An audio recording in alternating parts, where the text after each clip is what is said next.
I absolutely adore the Alfa Romeo 4C. I must have spoken about it in at least 20 to 30% of my videos at some point. Like, honestly, I'm probably over-exaggerating there, but I love the Alfa Romeo 4C. But recently I've been thinking about what other cars could I get in that same kind of price range that are also special, interesting, exotic cars that sit for less than £50,000. How's it going, people? Welcome back to the channel. As some of you may know, I am saving for an Alfa Romeo 4C, so if you want to support that, do hit the like button and subscribe as well and all that other good stuff. But when I get to the price range to be able to pay for my Alfa Romeo 4C, I'm going to need to look at some other cars that might be just as exotic, just as interesting, and just as special. So in this video, I'm going to talk about 5 of those cars. Don't forget them in the UK, so prices in other countries might be different, and whenever you buy any second-hand car, maintenance, repairs, insurance, road tax, all that good stuff is important to remember. And please let me know in the comments down below, what is the best car that you can buy for under 50 grand? Let me know. Other than a Dacia Sandero, obviously. Without further ado, let's get into the video.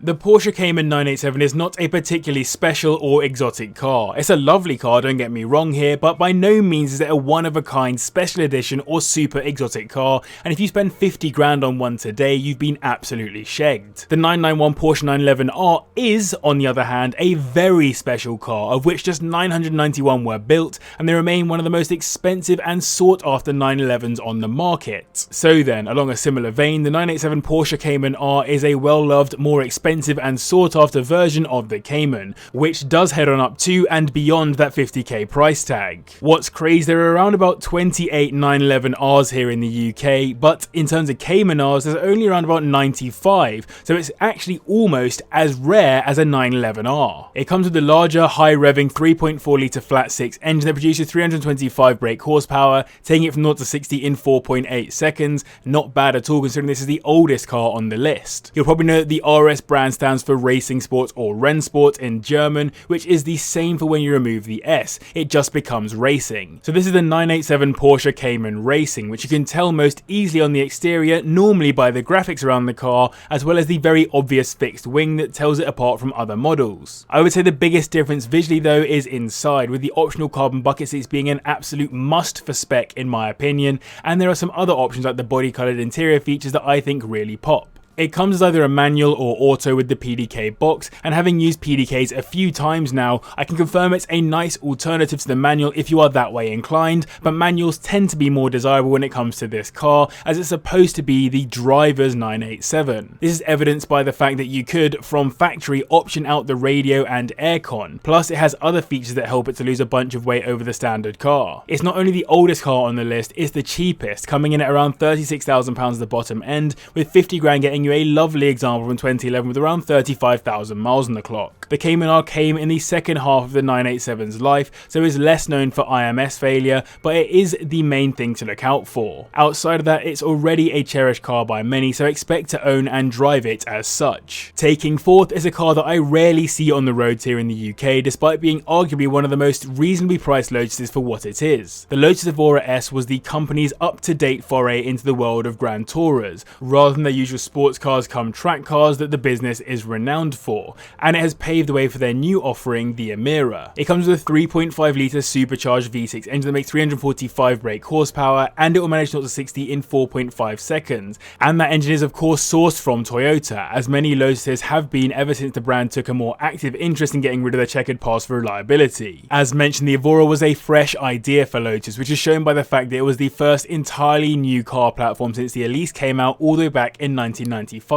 as both the Exige and Europa were also built on that platform. Lotus really wanted to appeal to a more mainstream audience than their standard track offerings, but when I've spoken to reps from Lotus, I've generally been told that people that bought Evoras often had owned other Lotuses previously, so maybe it's actually appealed to people who are getting too old and sensible for cars that take years off of your life just trying to get in and out of them. It actually comes as a 2+2 as well, which is a first for Lotus, and on release it was only the Evora and BMW i8 available as mid-engines 2+2 coupes. The design has actually helped to inform cars like the Emira and Evija today, as they were both designed by the Evora's designer Russell Carr, who had been the head of design at Lotus since 2014. We've gone from the cheapest car on the list to the most expensive, as these start at around £48,000, with 50 grand getting a 2015 example with around 20,000 miles on the clock. The engine on these is known to be very sound, which makes sense considering it's a Toyota block, but repairs on other parts of the car can be very expensive. I won't name names, but I've literally seen Lotus garages suggest to owners that hidden gaffer tape might be their best option when they've broken panels and the likes. When these were released, despite being a major fan of both current and classic rallying, they didn't excite me, which really doesn't make any sense. Now though, I think I'm starting to get it, and the new Alpine A110 is a really cool car that throws back to a rallying icon while also offering a lovely, rare and special modern sports car for a pretty decent price. These have a 1.8 litre turbocharged inline-4 engine that makes 248 brake horsepower and goes to 60 in 4.4 seconds. With Alpine recently being merged with Renault Sport to help build the fastest Renaults and Alpines available, some of the credit is owed to this car. It was released in 2017 as a modern day vision for how the old A110 would look if it was imagined today. That old car was one of the most successful rally cars of its era, as before the World Rally Championship it won the International Championship for Manufacturers between 1970 and 1972,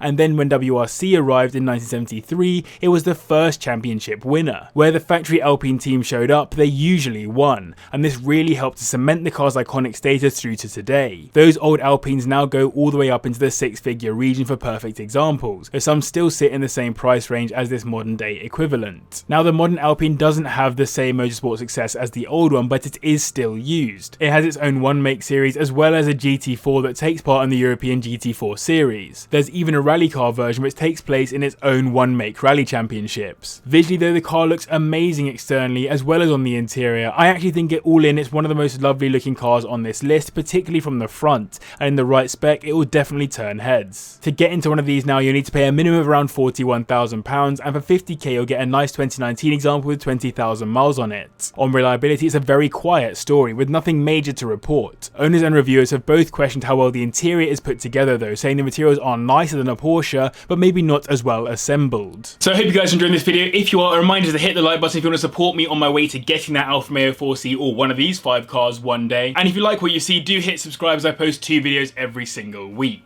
Taking second on the list is the car that has on some occasions split opinion, but I personally think is an absolute stunner. It looks incredible, has great technology and meaning behind it, and just generally looks completely different to your average BMW. It is of course the i8, which has been one of the most successful BMWs of the modern era. It comes with the smallest engine on the list though, a 1.5 litre turbocharged inline-3, but it's attached to an electric motor, so altogether it puts out 356 brake horsepower, making the most powerful car on the list, and will manage 0 to 60 in 4.3 seconds, thanks in part to it being all-wheel drive. It was first revealed as the Efficient Dynamics concept car back in 2009 before being announced as the BMW i8, available for purchase in 2013. That concept was actually a turbo diesel, and I personally am glad they ended up going for a petrol hybrid, as it does actually sound pretty good in my opinion. You don't expect a car that looks like this to have an inline-3, but at least in this guise it does actually make a more interesting sound than some of the other inline-4s on this list. The car's design was mostly influenced by the M1 homage concept car, which I think is a beautiful nod to the old M1 classic. For me, the i8 is the modern M1 equivalent for BMW, a slightly different and more interesting design for the brand outside of the standard more boxy BMWs that you might expect. It's not just good looking, I mentioned it's got some great tech, including being the first ever production car with laser headlights, plus it will actually manage 75 miles per hour in electric only mode, which is annoyingly more than you'll need on UK roads, though you won't actually get very far as the range of the car when driving normally is around 15 miles in electric only mode. You can't miss those butterfly doors by the way, which cement the car as an exotic in my books,